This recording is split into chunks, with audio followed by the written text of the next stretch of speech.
Everybody, welcome to Season 3.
Hello and welcome to another fun-packed edition of Paranormal Versus.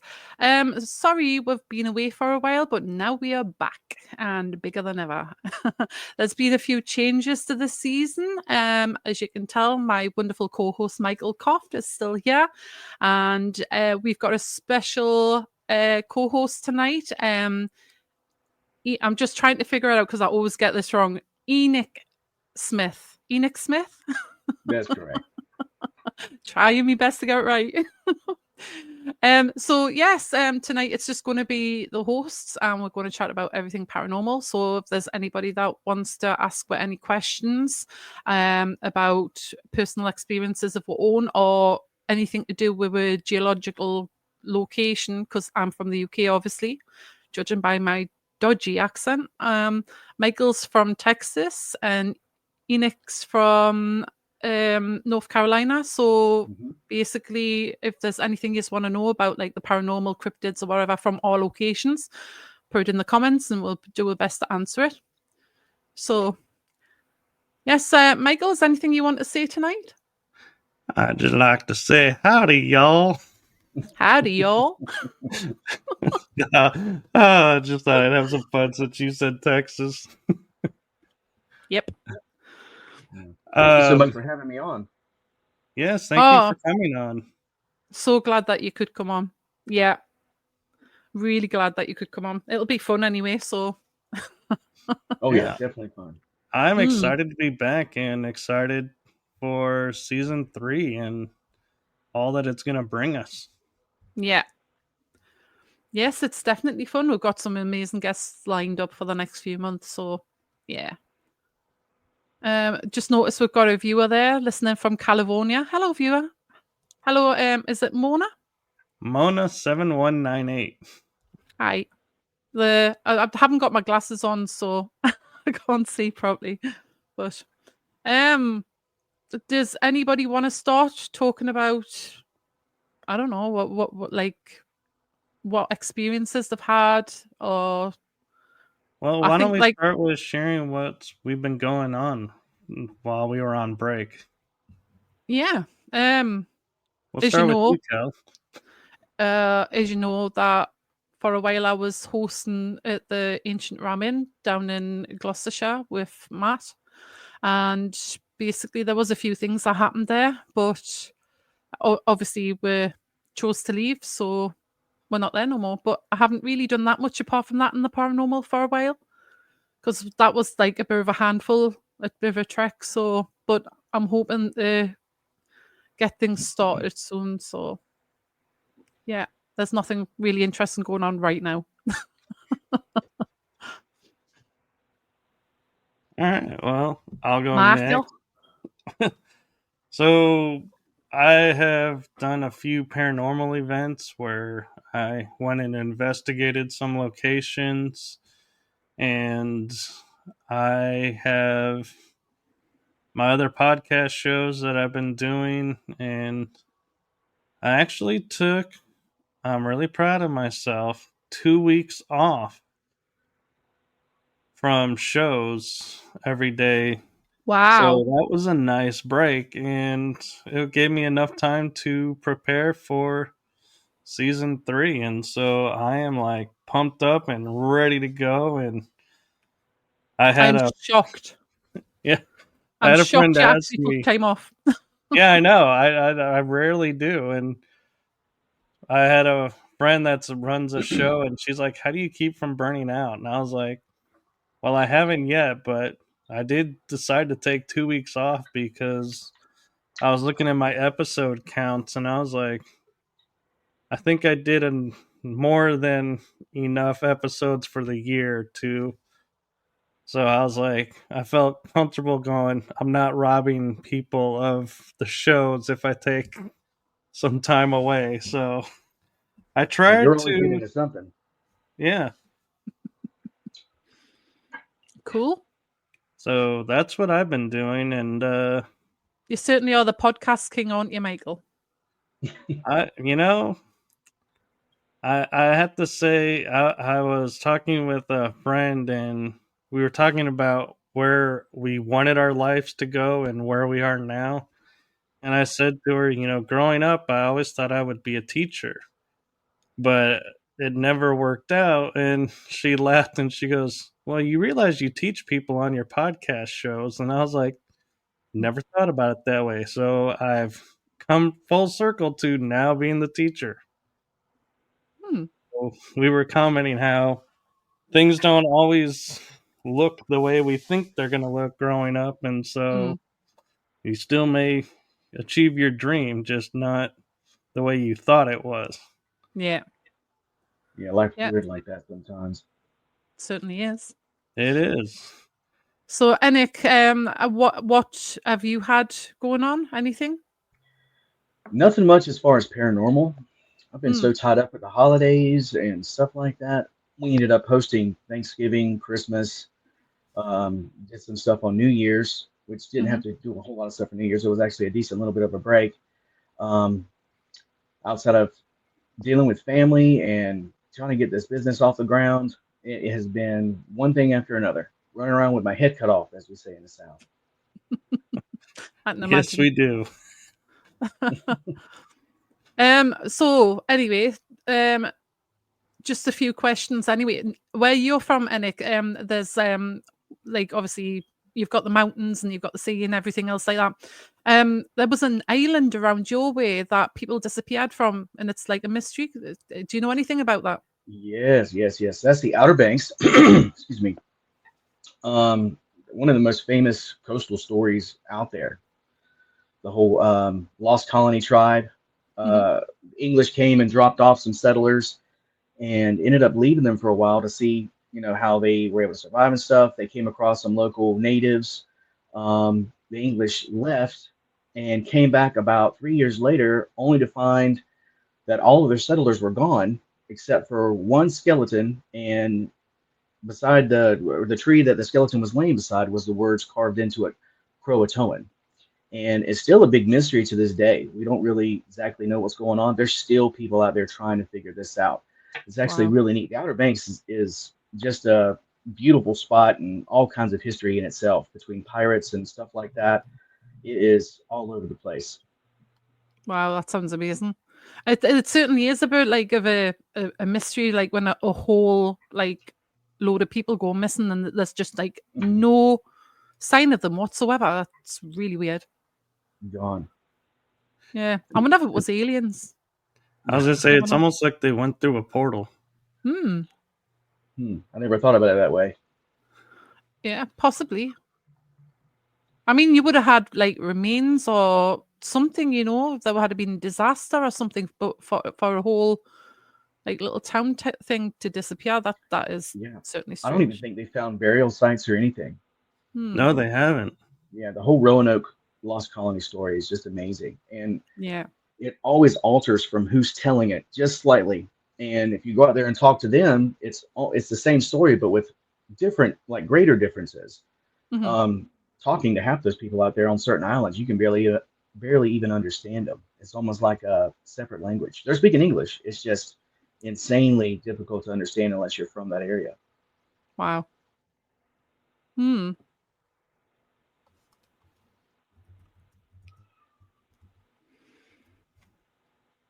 Michael? Oh, you said you had more questions, so I was waiting for a question. I was waiting to see if you had a question anyway. So what else? I mean, you've got like obviously the mountains near around where you live as well. I've been like looking into it, and there's been some strange things going on in there. You've got like obviously the is it the Wendigo apparently is around there? The Wendigo, another old native story. That's around a lot of areas. A lot of reports and people talk about stuff like that, especially old school tales. Big in the mountains areas, swampy areas, and stuff like that. We also have something called the Boojum, Right. which is another native lynx tale. It's kind of like a Bigfoot type creature, long hair, human type face, and people usually see it from a distance walking along the mountains. We have mysterious lights that just pop up over the Blue Ridge, um, slowly moving in and out behind trees, and nobody can explain it because it's an uninhabited area mostly. Wow. Um, Surrounding those areas is an area called the Devil's Tramping Ground. Sometimes in the South, it's called the Devil's Stomping Ground, but that's a very interesting story in itself as well. Hmm. People don't like to sleep there anymore. I know Boy Scout tales from back in the day, they would naturally set up camp because it was just a clearing in a huge, thick, wooded area. Yeah. And whenever they would wake up the next morning, all their tents would be pushed off to the side, out of the circle. And nobody had no memory of anything like that happening. Nobody woke up from their tents being dragged or anything like that. But it's mysterious in the aspect that nothing grows. It's just Mhm. solid sand. Wow, that's weird. That's It's I've strange. seen it personally. It's very different. Like I Mhm. wasn't expecting just to jump out. We drove by and we were thinking we were gonna have to walk down like a little dirt road or something. No, it was like right there. You could see it, and I was like, wow, I wasn't expecting that. It was very interesting to see. There was nothing growing in it, and it's a perfect circle. Wow. Jeez. Yeah. Now, there's something else that's interesting about the Outer Banks area that's of legend. I'm surprised, Kel, you didn't come across that one. The What one was pirates, that? the Yeah. pirates and Blackbeard and his Yep. treasure and everything. Yeah. When I eventually get out there to America, I would like to go treasure hunting and looking for Blackbeard's treasure. Take a metal detector or something. Yeah, That would be cool. yeah, they find pieces of it here and there. Wow.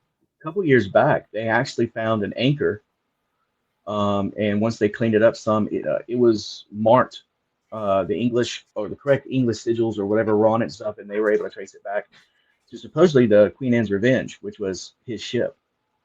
But they find little things like that all the time. I think they found a particular mast um, dating back to that same time period.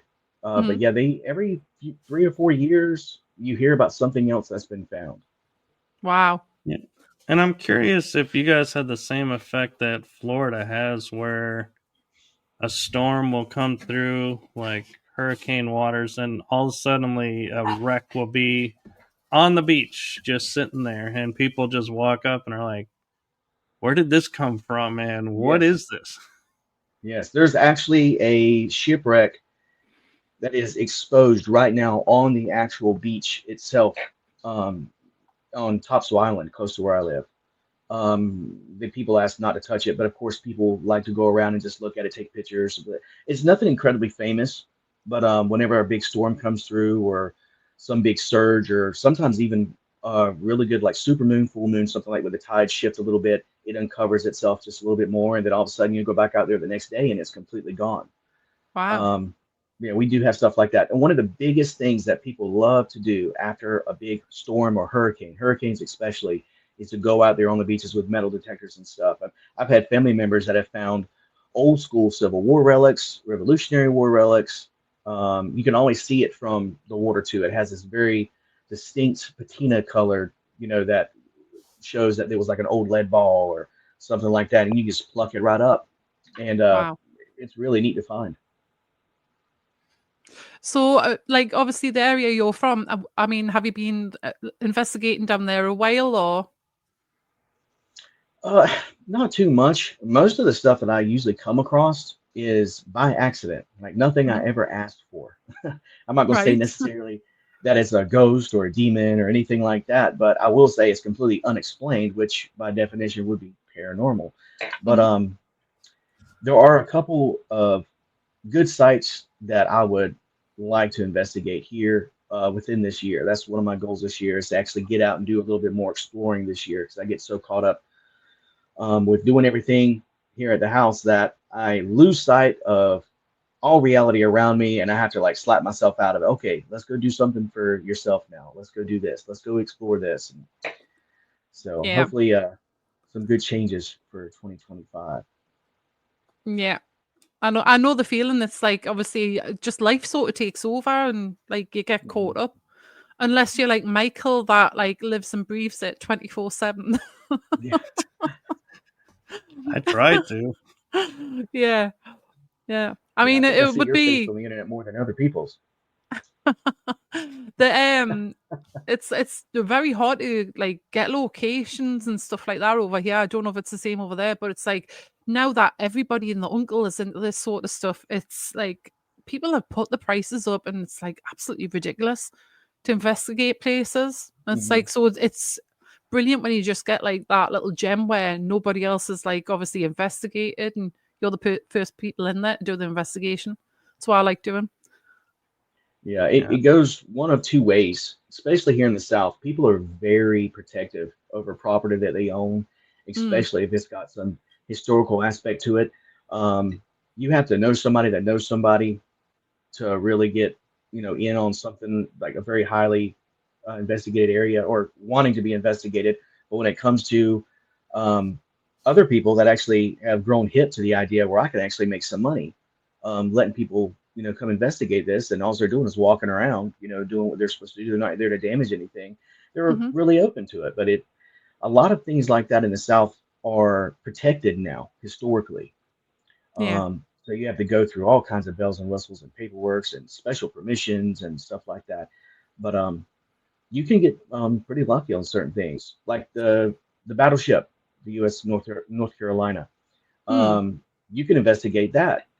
They have big group type investigations, which are fun, but I don't think that you're going to be able to get a lot of good uh, evidence or anything like that because so many footsteps, so many people breathing. This person over here just coughed. It kind of just muddles out all the stuff you're trying to get.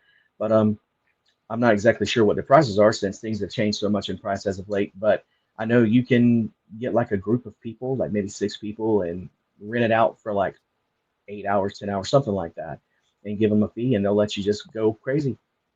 Wow. Yeah. I actually did a virtual investigation of it. A It's a cool virtual. spot. Yeah. How do you do virtual investigation? Just like on the internet type of thing. So a friend of mine, his team, Erie Expeditions, Mhm. was investigating and they had cameras all over and they tapped the feed onto Facebook.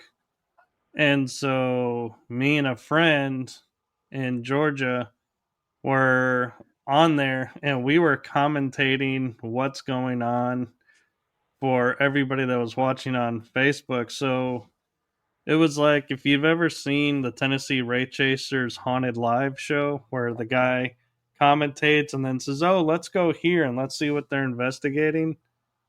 That's what my friend and I were doing. And it was rather interesting because there was one room they were all in and they were like just sitting around talking. I think it was the galley. And they were talking at the table and they had like four of those K2s pointing to each other. And at one point, they had all their mics muted so they wouldn't interfere with other investigations going on. And we were like trying to get a hold of them because all four K2s were going off either up like two colors or full on. They would never react the same, all four. They would be different. And that's what was making us interested because they're all in the same area, pointing towards each other, slightly offset, but some would be fully activated. Some would be slightly activated. There was never 2 K2s reacting identical. Wow. That's a bit weird. It is, and that's why we were like, this is definitely paranormal, because something is activating that one more than that one, and that one and that one. So it can't be they're feeding off each other and they're setting each other off, because they would be the same. Very interesting stuff. Yeah, it is. So what has been, this is to both of you, obviously, what's been your most memorable paranormal experience to date? Being on this show. Oh, Michael, you haven't lived then, have you? No, my most memorable was going to Broken Bow Asylum, which is no longer open, and I was standing face to face with this energy that was blue, sparkly, like almost like fireworks going off. Wow. And it approached me and stood in front of me, and a friend of mine that's a medium leans over my shoulder and goes, "It's right in front of you." And I'm like, oh, I know it's right in front of me. And I was not backing down. I was like, I just knew we were in like a who's who kind of match. And so I was like, I'm not backing down. One of us is going to back down, but it ain't going to be me. And so I just stood there silent, staring at it. And finally it backed off, and I heard a noise in another room. So I go in. And of course, I don't know if you all are familiar with body cams, but they're never angled the right way when stuff is really happening. Yeah. And mine was angled to the left while the sparkly was on the right, of course. But here's the interesting thing. So I go into the room, and there's this white mass starts to form and comes towards me, and then dissipates. And so I leave the room. And when I get home to check the body cam so I can go, oh my God, look at what I got on my body cam. What do you all think this is? The body cam only recorded 23 seconds of 5 minutes. It died the second I went in there and started back up when I left the room. Wow. That's happened to me, sort of similar, but I'll tell you about that later. And I asked a couple of police officers that are paranormal investigators, and I said, has your body cam ever turned itself off and turned itself back on? And they said, no, they can't do that. They're not designed for that. That's impossible for a body cam. Something has to turn it off. They could not explain how I only got 23 seconds and everything else was 5 minutes. Weird. Wow. Huh. Yeah, I do know that, like, when we were down at the Ancient Ram, me and Matt, basically we used to stay there overnight, and like lock up the next morning, make sure everything was fine, and then we used to like do a little bit of investigation for ourselves because we were allowed to, and then we used to lock up and go like home. And so what we did the first time we stayed there, we put a night vision camera over the whole entire room. It's like the lounge, so you could see, like, we were sleeping in a mattress airbed thing on the floor, and we wanted to see while we were asleep if anything happened. Now, basically, the weird thing that was, when we watched back that night, Matt says I was speaking Latin in my sleep, which I can't speak Latin, so I don't know what was going on there. But when we've looked back at the camera, we've realised that it only was recording. It was actually recording all night, but the files were corrupt up until the sun come out, and then when the sun come up, that's when you could watch it from there. But before that, the files were corrupt, so we don't know why only part of it was corrupt. It was a bit weird, and then the sun came up, and then it wasn't corrupt anymore. They didn't want to be seen, so they corrupted the files. So it missed the part with me speaking Latin as well, because we tried to go through it, and it was dark when I was speaking Latin, so weird. That is weird. Alrighty, what's yours? I've had some interesting encounters um, during investigations and stuff, but I think the one that I probably think about the most was during a normal day at home. Me and my oldest son were at home by ourselves. He was younger at the time, and he was eating some chips, just jumping around the living room. And I saw him jump on the couch, and I was like, "Listen, if you're going to eat those chips, you need to sit down. And if you don't, you could choke." And he was going to listen to me, and it wasn't maybe 3 seconds after I said that, I was walking over to him to say, "Hey, listen, you need to stop jumping while you're eating." He jumped off the couch, like toward me to stop, the jumping. And he just had like a blank look on his face. And I said, "What's wrong?" And then he automatically was like trying to go for air. So he was like actively choking, flipped my mind out. So I was doing all the back slaps and, Heimlichs and stuff that you would do on a little kid, trying to get this thing dislodged. And I noticed that it was not budging at all. There was no air sounds, no nothing. So I, being in, former medicine, I rushed to the back part of the house and grabbed my med bag out. And by that time, he had just passed out, started turning blue around his mouth and everything like that. So I reached down his throat with my tools and pulled the chip out manually. And it wasn't a second before he, took a huge breath. And I was making sure that everything was clear. And I was looking at him and I was rubbing him, trying to stimulate him and wake him up and stuff. And I just kind of sat there with him, like in shock about what just happened. And I was just kind of holding him, like, "Are you okay? Everything's okay?" He was whimpering a little bit, not too much crying. I think he was more like dumbfounded, like, what just happened? Hmm. And as I'm still holding him, I didn't want to let him go. I'm walking back to the other room. I was like, "Okay, we're going to put these chips up." He said, "I need my ball back." And I said, "Well, your ball? What are you talking about? You haven't played with the ball today." He said, "Well, this lady has my ball and I want it back." And I was like, I didn't even think about what was being said. I was like, okay, because when you pass out or something like that, you have like a Yeah. strange dream or something like that. Yeah. Um, he said, "This lady also told Manu, which is what my son calls my mother, his grandmother, that she said, 'Tell her I said hello.'" And I was like, okay, well, that's a little strange. So I didn't think nothing much about it. I reported the incident to like my family and stuff when I saw them later on that day. They were like, "Wow, that's weird." A couple days later, I'd recently got a laptop about a week before a new one. So I was playing with it, seeing, what the capabilities and stuff were. And I uploaded a whole bunch of pictures and stuff from the past. And I hooked it up to my TV because we were trying to like stream movies and stuff. But whenever it would go into like a screensaver mode, I had it set to where it would do like a slideshow from all the pictures that were set on my computer. And we were sitting there doing something, and all of a sudden, Liam, my oldest, comes running toward us, and it was me and my sister come running toward us and saying, "Come here, come here, come here!" And then he pointed at the TV screen and said, "She has my ball." And I said, "What are you talking about?" So I go in there and I look, and it's a picture of my grandmother, which she had passed before he was even born. Wow. And I was like, "What?" He said, "Yes, she has my ball. You need to let her know that I'm going to need that back." And I said, "Is this the one that also said to tell your grandma that she said hello?" He said, "Yes, all the same thing." He said, "She was there. She had my ball. She held my hand. And then I woke up with you after the whole chip thing."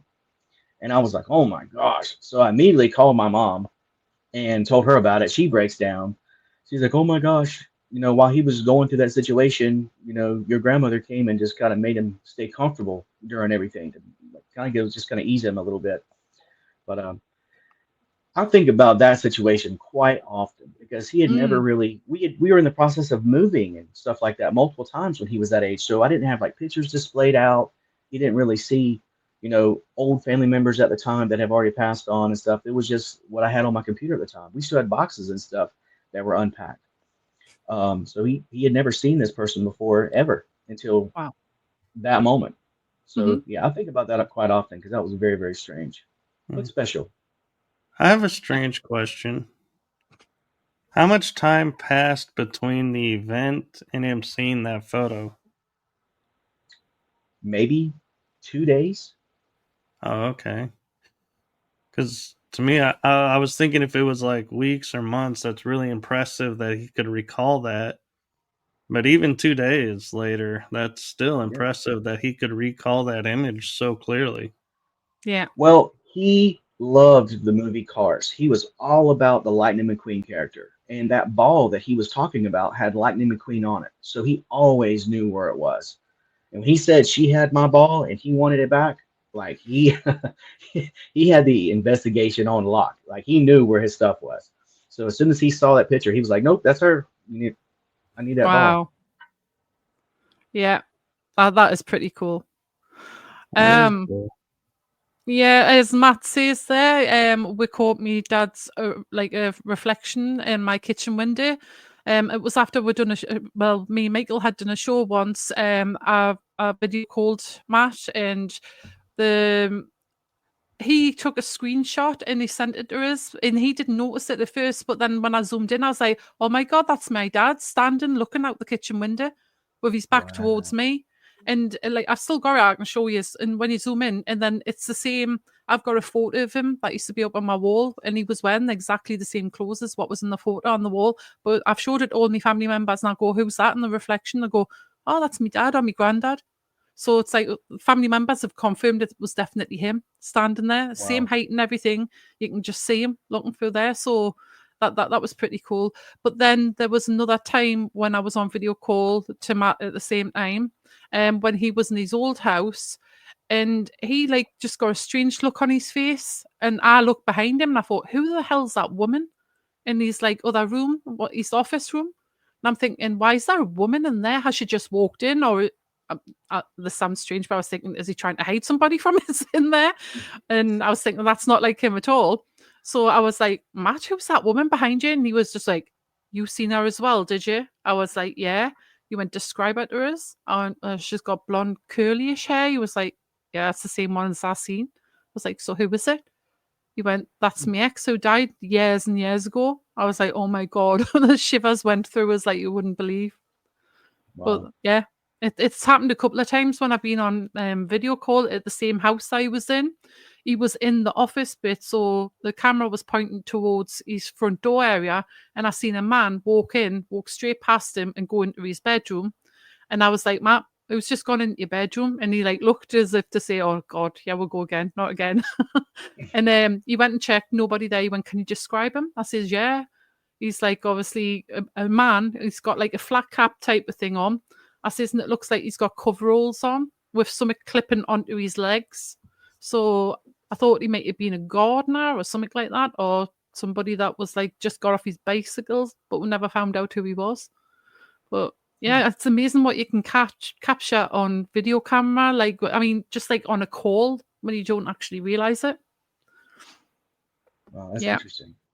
Yeah. Messenger video seems to catch a lot of things. That's right. Definitely. Yeah. That means your dad was looking after you. I've got this amazing friend who's like one of the best mediums I've ever met in my life. He's called Craig Morris. He's actually been on the show once. And I'm very skeptical about mediums, but this guy, the things he told me, there's nobody could know. Basically, he came into my house because we were doing an investigation at Nelson. So he came in to do it with her. And as he walked in my house, and he's like, yeah, your dad, yeah. I was like, I thought he would be. Wow. So I got a good question for all of us. Come on then. Spit it out. What event happened that solidified your belief, if you have one, that the afterlife is real and that people do exist after parting from here? E, do you want to answer that first? Sure. Again, it was unexpected, not during an investigation. When I was younger, I really didn't even know that people investigated things like that. I just always thought it was a natural occurrence when people saw things. This was, of course, in the 80s, where Ghostbusters were out. There was no ghost hunter shows or anything like that. I happened to see an older guy. I was laying in bed. I was on the bottom bunk. My sister was above me.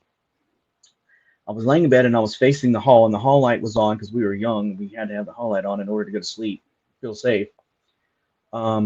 This older gentleman walked through. He had a pipe. He had a scraggly old beard. He had like a fedora type hat that you would wear like in an old detective type show with a long trench coat and a scarf. And I saw him. He walked to the door. He looked. He like looked toward me. He tipped his hat, straightened up, and walked down the hallway. The funny thing was that that was my mom was sitting at the end of the hallway in the recliner. She was on the telephone. And as she said it, I heard say, "Oh my gosh, it got so cold. Let me get up and get a blanket real quick." I didn't think nothing of it at the time. I'm just thinking about this kind of stuff as I'm older. Like, wow, I remember her saying, "Wow, it's cold all of a sudden." That's why she stood up. So it took everything in my body to gain the courage to jump up and run down the hallway in the same path that this, guy I just saw walking. Because I honestly thought this guy was in our house. I was like, "What in the world is this guy doing here?" And I was like, "Mom, like this guy." And I was not crying, but I was like, "Listen, no, no, you have to listen. No, stop. Just listen." I was frantic. Like, "You gotta listen to me." So I described him to her. She said, "Wow, that sounds like somebody I know." So she went and got her photo album and she started scrolling through.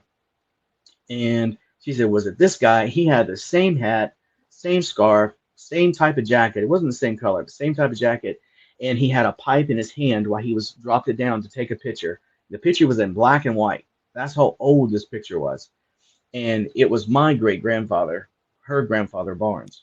Wow. And I was like, "Oh my gosh, that blew my mind." So as a kid, she called her sister over, and my cousin came with him, and he was like, "So, I heard you saw a ghost last night." And he was all into it. And I was like, "Well, my mom told me it was, Grandpa Barnes." He was like, "Oh my gosh, that's crazy." And of course, they had no basis of comparison. They just saw the picture that my mom pulled out. But I think that can kind of solidified my mom's beliefs in certain things too, because me being able to describe her grandmother, they even passed away before she was born, Wow. blew her mind. And I think as a kid, that kind of solidified me in the aspect of, yeah, there is something other than, ghost stories and things to scare you like at Halloween. Or we always were going to church and brought up Christians. So we knew that there was an afterlife, but to see something like that with my own eyes at maybe 10 years old, that blew my mind. Yeah. Michael? Well, for me, growing up the way I did, I wasn't much of a stranger to, hearing or seeing things on the other side. But I would say the moment, though, that I was like, had that undeniable was, let's see, 3 days after my dad passed away, I was on a video call with a friend who was running an investigation, and I was watching her investigation, and she had to step away and said, "Can you watch the phone, watch what's going on, and watch the live and everything, and let me know if anything happens." And I was like, "All right." So nothing really exciting, except I would ask a question of the ghosts that are there because I've been there, and they would respond. And I'm amazed they're responding to a text on a phone and going, "I can't believe this is actually working." But at 1 o'clock, I was like, "I got to get some sleep. I'm emotional. I got to try and get some sleep." And she's like, "I understand. Go to sleep." And so I talked to her 3 days later or 2 days later, and I messaged her and I was like, "So how did your investigation go?" And she goes, "Oh my God, you are not going to believe this." And I said, "What?"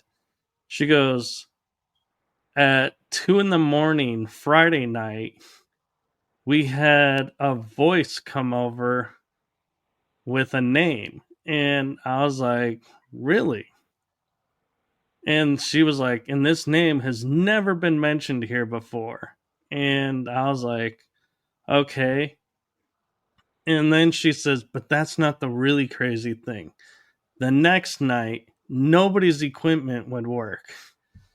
Everybody came, they would charge up their stuff, then they would go to get started, and it drained right out." And it was like, I was trying to figure out if we're even going to do this. and I got hungry for something, and I never get hungry for this. And so, long story short, the name and the food was my father. Wow. Hmm. And he went where he thought I would be investigating. It was making himself known there in a way that he's like, only I would get Hmm. and would connect. And he always supported my paranormal endeavors, being with the shows and investigations. So I was like, when that happened, I was like, yeah, you can't tell me this isn't real, because my friend that's telling me this on the phone has never met him. I never talked about him Hmm. with her. And so it was like, total no way she could make this up just to make me feel better. Yeah. Interesting.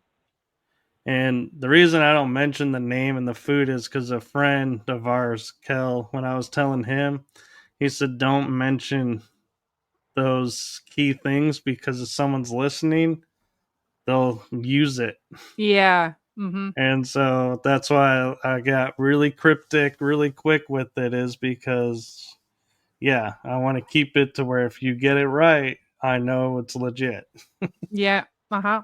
That's the reason why I'm a little bit skeptical with like some mediums, because it's like some of them will just troll the internet to see what they can get on you and use that.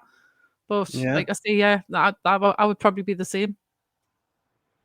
But I think the thing that got me, well, there's been so many instances for me that made the paranormal real to me. I had my first experience as a child, which everybody already knows about that one anyway. But I think the thing that made it more real for me was the one that happened in my tattoo studio when I was decorating, and the man actually vanished in front of my eyes. That is that is just, I mean, at the time I thought I was going crazy, so I thought he was a real person. So interesting, that one. Wow. But I mean, I've had so many things that's happened. It's unreal. I just sometimes I wonder whether I just attract them, or whether like other people get this sort of thing happen but don't actually notice it. I mean, when you think about it, if you're walking down the street full of people, you wouldn't even know if you actually seen a ghost, or whether like, because I mean, the one I seen that time was solid. It was like a person until it started evaporating in front of us. But I mean, you could walk past them every single day and not actually notice that it's a ghost. You know what I mean? So how many is it that we actually do miss? True. Right. It's an interesting thought. And yeah, and admittedly, I had a reason why I asked that question, is because I don't know if you've noticed, but so many people in the paranormal field and other fields, they look at a topic and say, this is the definitive answer. Hmm. If it's not like this, then it's questionable. Mm-hmm. And what I loved is each one of our stories were similar in nature, but different. And so it was Yeah. showing there is no set answer. Everybody's Mm. experience is different. So we can't discount someone's experience because it Yeah. doesn't match ours. Yeah. That's true. Very I true. agree. And every single one of the stories that we just spoke about had our own personal family involved in it as well. So there's trending like type stuff there. Mm-hmm. Right. And Matt's chiming in with, when we die, we don't actually die. Consciousness carries on and we pass into another dimension. Our souls are immortal. We have so much to look forward to one day. This is just the beginning. Hmm. I've That's always true, believed that. actually. Yeah. I've always believed that when we die, we're like, I don't believe like in heaven and hell and stuff like that. That's my personal belief. But I believe that like our consciousness does travel to like a different dimension, or I'm not 100% sure, but I'd like to think it's a different dimension. And like when we see them, that's when we're overlapping, if that makes sense. Hmm. So Like that's the my planes theory kind of anyway. merge at one Yeah. section. Yeah. Gotcha. Definitely. Yeah, Yep. and somebody pointed out something that I thought was rather interesting is how we classify the spirits that we see, like intellectual, repetitive, just going through motion, or, conscious. And the one where they say, they're just going through the motions, pointed out and said, because we can't hear them, they could be another dimension that Mm. we're seeing, or a parallel Earth that we're seeing, because the veil got so thin right then and there, and energies just aligned that opened up a window, so to speak. And they're looking at you, looking at them, and both of you are trying to figure out what in the world is going on right now.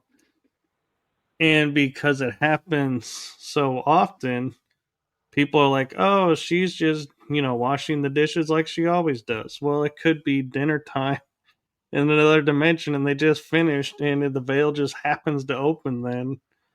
And Yeah. they're like, we may be watching another dimension that's Mm-hmm. watching us and doesn't know how to respond either. Yeah. And that's why it's, and it really goes to point out that we really are still learning so much, and there's still so much unexplained, that when people say, yeah, I'm the expert and I can definitively tell you this or that, I'm like, how can you know without a doubt it's this or that when there's so many unanswered questions? Yeah. It's going to have to be a Mm-hmm. self-experience type situation. Yeah. That's where that whole There's a faith thing comes in.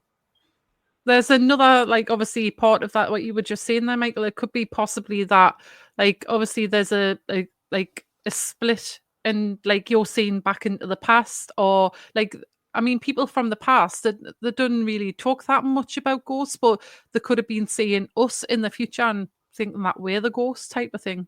You know what I mean? If that Right, makes sense. because we're finding, we've been taught time is linear and it's actually looped. Hmm. So the future, the past, and the present are all happening in one singular moment. And that's why it's like they always say, like, you can remember the past because you're seeing it and you're seeing a memory of it. And the future is harder to see because you haven't experienced it yet, because Yeah. it's still unfolding in the present moment. So that's why it's like they're all at the same time, but one's more easy to trap someone than another. Yeah. Hmm. Oh. Oh, Auric Vibe, my friend, is saying, does it have to be a this or that answer question? If we have multiple dimensions, can it be multiple answers and all be correct? Yeah. Yeah, well, there's no specific like right or wrong with this, is there? So it could be, yeah. Mm. And I'm curious, E, with your paranormal background and your experiences and everything, what lines do you draw and say, I'm not going to think about that because that's just too far out for me. I'm going to keep it here. Do you have As that or in, no? like, experiential, or Like explaining to someone, like, or if you experience, something like, we mentioned portals, are you gotcha. like, or dimensions, are you like, nope, not going into dimensions? I tend to not speak about certain things that I don't feel confident that I am extremely educated in. I'm one of those listening type guys, and whenever I feel like I have a decent grasp on my own personal beliefs that already exist, I can intertwine my explanation to try to help somebody else feel better. Um, what is the old Southern expression? My grandmother and grandfather used to always say it. The fool runs his mouth, but everybody knows he's a fool. But if you keep your mouth shut, they can't actually say you remove all doubt when you open your mouth. Mm. So I usually try to keep my mouth shut until I am comfortable with the level of knowledge I have on the subject. I am a very open-minded person. Like I have my own personal beliefs, and I'll listen to what everybody else. It doesn't change anything um, of my opinion about them at all. Um, there's not too many lines I do draw because I'm one of those people that kind of thirst for information. Um, but yeah, very open-minded. Not too many lines. I got asked this question not too long ago. People have a hard time um, wanting to deal with demons or having to deal with demons or evil spirits or entities or whatever they go. They're afraid that it's going to follow them home and stuff like that. I'm one of those people that believe, yes, they're powerful. They can attach themselves to you and stuff like that. But if you refuse and say, no, this is my space, I'm not giving you permission. I'm not doing this. I'm not doing that. They cannot. That's my personal belief. So, like, if we're in a situation like, oh, there's an evil presence here, I'm not worried about it. Hmm. I'm not worried about it at all. I'll respect what it is in the aspect of be cautious, but I'm not going to worry about it following me away because I'm not letting it. Yeah. So, like, I do draw certain lines, but Yeah. not in the aspects of things like that. I usually keep a very open mind, and I'm pretty solid on my beliefs when it comes to stuff like that. Yeah, that actually makes sense. I mean, there's a lot of people that seem to have like negative attachments that go through like mental health issues. So people, when they're really low, it seems to be that's when they get attacked by these sort of things. Mm, that So what happens a I've heard lot. anyway.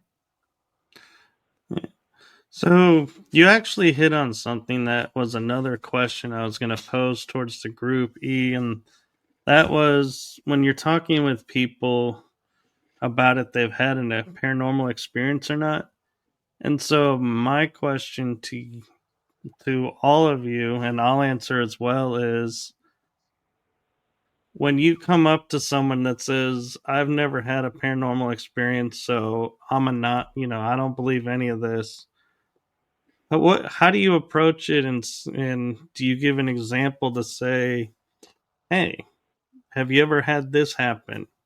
And try to open their minds that way, or do you just say, okay, that's your way and walk away? Well, I mean, unless you want to answer that question first, Kel. No, go ahead. I personally don't play too much on it because a lot of times people will say that just because they're uncomfortable with talking about it, period. They'll Hmm. automatically assume if I talk about it, then I'm allowing this type of energy to be surrounded by me, so they'd rather avoid it altogether. Um, I wouldn't really necessarily ask them, well, hey, does the hair on the back of your neck stand up on certain things? Or because not everybody has the same symptoms if they're detecting something around them. Me personally, I can usually walk into a house and automatically feel odd. I can shake somebody's hand and automatically know that I really shouldn't have shaken this guy's hand, and I'll know something's off. Or I've had instances where I've shaken somebody's hand, or I've even looked at their face and I'm like, wow, they're going through something like big time. Not the obvious, like, symptoms. These people are putting on a fake smile and they're doing a really good job. You can shake somebody's hand and just feel like, oh, like it just literally weighs a ton. I don't really ask them too many things about it. I'll let them share. Um, but me personally, when it comes to stuff like this, I usually irritate a lot of other paranormal believers because I will approach every type of piece of evidence that I come across or experience that I come across as the biggest skeptic ever. I will do everything in the world to try to debunk it, try to explain it scientifically. Hmm. Oh, this door's shut because the air conditioner return just cut on and it pulled all the suction and the door shut. And I will try to do my best to find out everything. That way, if I can't explain it, I feel comfortable in my own mind that I cannot actually explain it. Like it Hmm. is completely abnormal. But I usually let them do the talking when it comes to stuff like this. I might ask the question, well, what makes you think that it's completely, out there? And that usually is the only question that you need to ask because they're going to usually do a deep dive in their faith or in their personal beliefs or something like that. But I don't push it too much because that usually ends the conversation really quick when you do. Hmm. Michael, you can answer your own question there. All right. Well, one of the things that I sometimes will do is if I can read in them a general curiosity and a general like feeling of, empathic of this is, they legitimately are curious if they have or haven't had one, I'll go and I'll approach it as in saying, have you ever had a smell around you couldn't explain because there's no source for it, like a flower, and you're inside a house with no flowers? And they'll go, yeah, I've had that. I'd say that's a paranormal experience. And they're like, you're kidding. I'm like, no. It's if something happens around you that gets your attention, you can't explain. That's a paranormal experience. It doesn't have to be a spirit walking by or a cabinet door open and closed. And I think that's kind of the misnomer, I think, that a lot of the ghost TV shows that people watch has placed in is, they define the paranormal experience as, hearing a voice or hearing bangs or opening and closing of doors and stuff like that, and it discounts the other stuff. Yeah. And so people will be having these experiences and never realize they're having them because they don't fit what they've been taught. Yeah.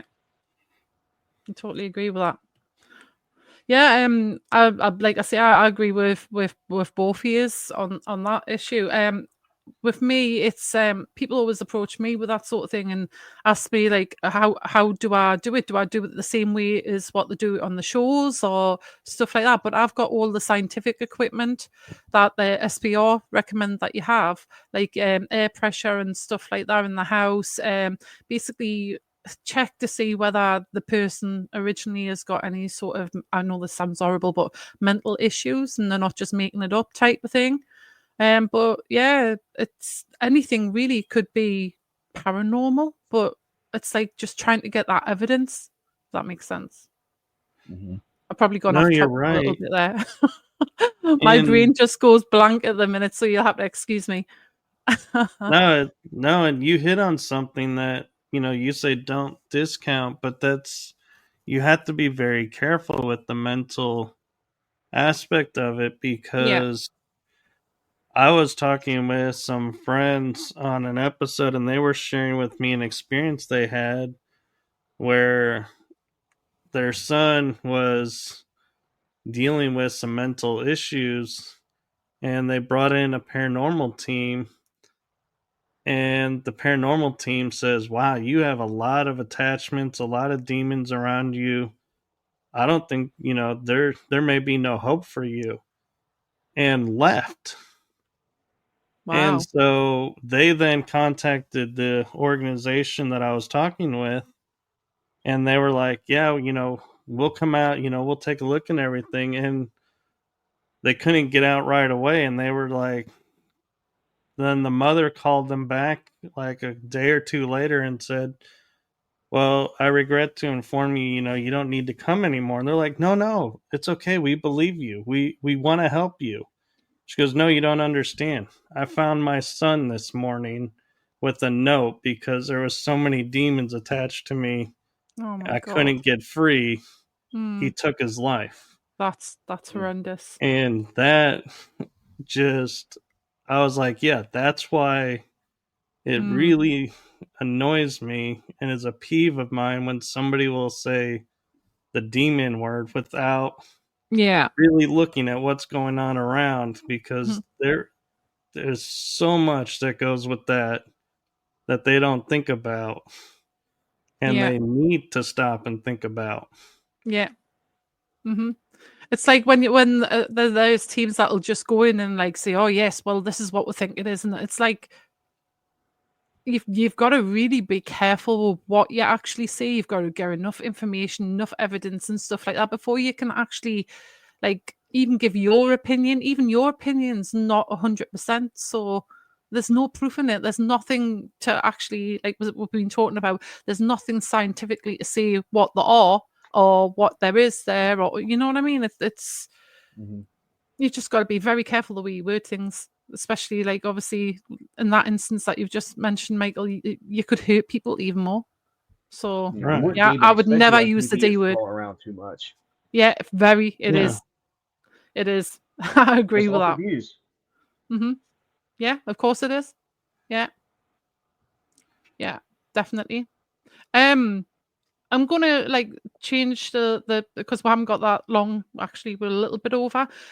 What are your opinions on all this disclosure and that's apparently starting to come out, and all these apparently people are now seeing plasma balls along with these drones? What's your opinions on it?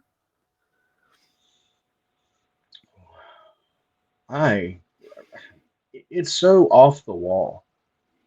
Like a lot of time, I mean, just like the course of history and all this other stuff, people always say, I had a UFO encounter, or I saw this, or I saw that. It's always like you take it with a grain of salt. But now when you're seeing it yourself in person, because I mean, I live right there off the coast. I mean, these things are all over the place. Like you can go outside and see them, and they're close enough to know that they're not a recognizable aircraft, whether they're alien or not, or government. I really have no idea. The most logical thing would to say would be government, um, because that's what you're kind of trained, to believe in. It's just what you can see right in front of you. Yeah. Um, Outside of that, I'm just waiting to see what's going on. Apparently, we're going to get some kind of briefing here before too long, but it's interesting. But I'm oddly not too worried about it, if that makes sense. Yeah. No, I agree. And one of the things that I like to notice is the stories that they used to tell you that would be like to explain away what's going on. People aren't buying anymore. Yeah. They're like for example, like you were mentioning the drones, could be alien, could be government. We don't know. And when I was looking at the news reports that people were putting on the not mainstream news sources and saying, trying to explain this away and going, do you notice what this story says really? And like the government goes, we don't know what they are. The military doesn't know what they are. But yet they're not putting planes in the air to investigate. They're No, I not. don't believe it. Yeah, you would And have thought that so would be the that first thing tells that they do. me they know exactly what's going on. And then I'll go back and I'll, in my memory, go, well, we had that quote China air balloon that went from the Canadian border near the Pacific, circumvented the entire US, and then they shut it down. And I'm like, well, first off, if you thought this was a threat, why did you wait till it covered the entire country and then shoot it down? And if you think these are a threat, why aren't you shooting them down? Why are you letting them stay up? And so there's so many questions that people are sitting there, and it's like, this is absolutely right.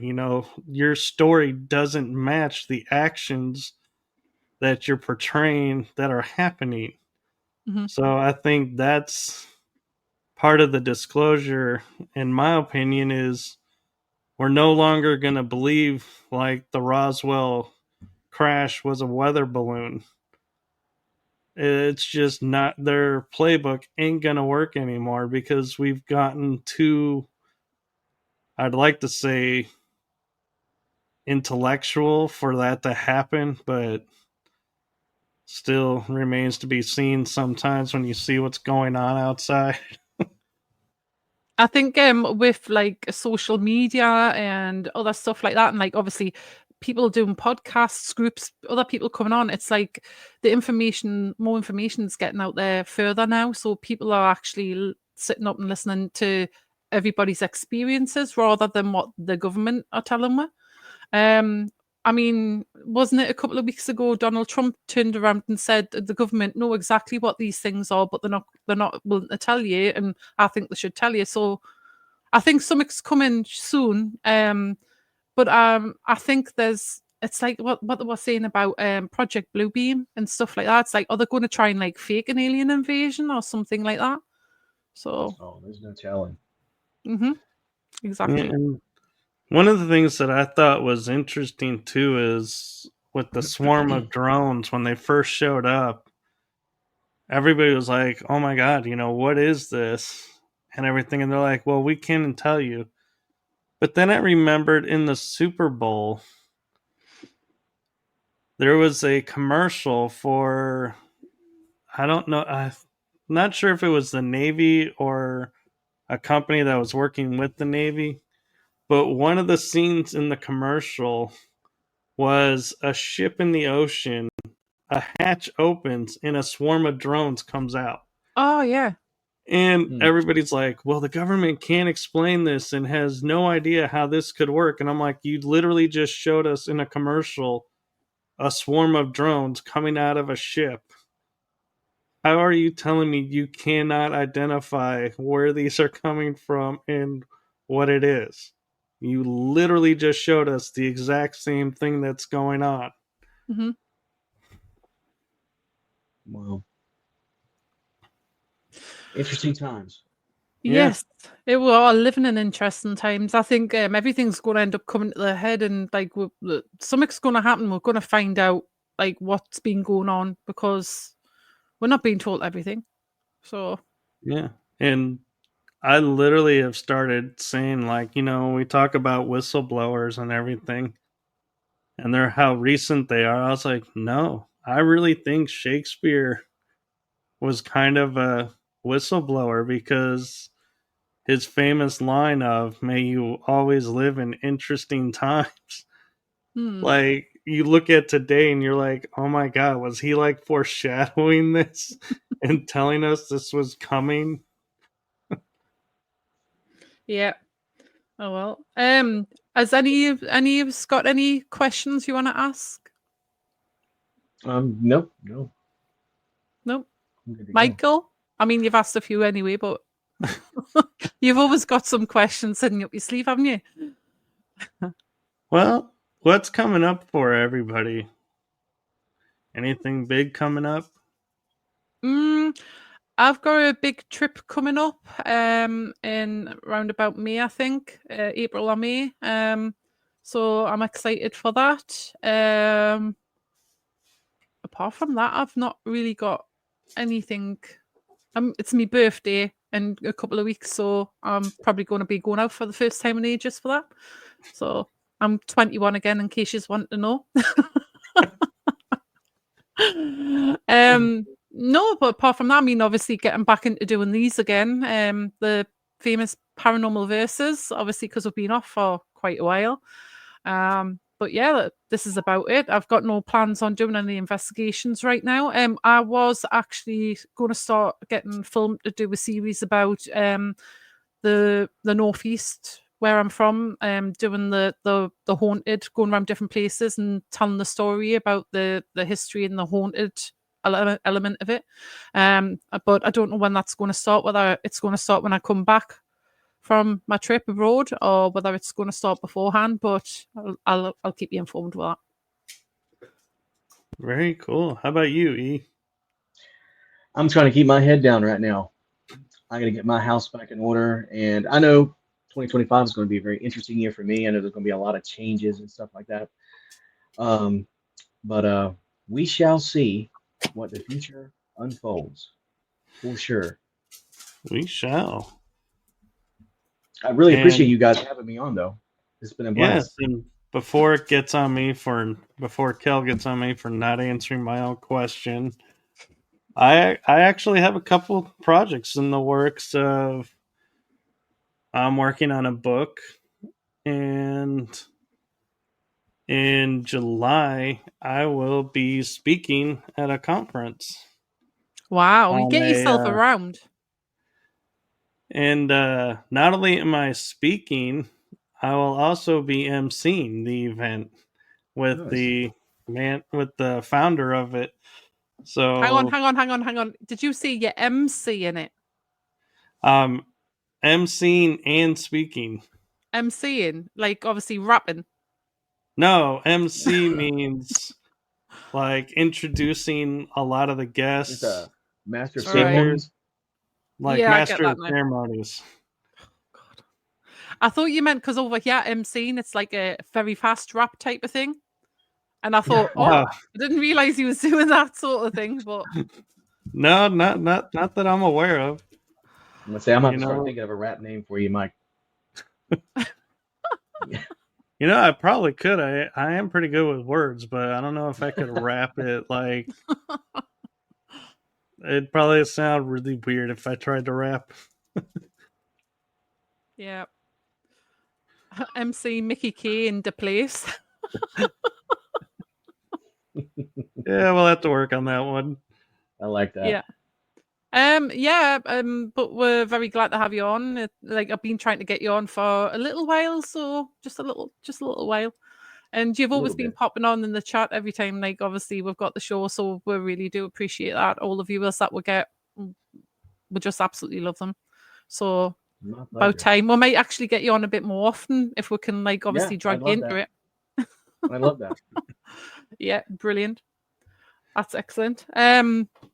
Well, anyway, I'm just going to say that I really appreciate everybody that's took the time to put comments in, and obviously everybody that's watched.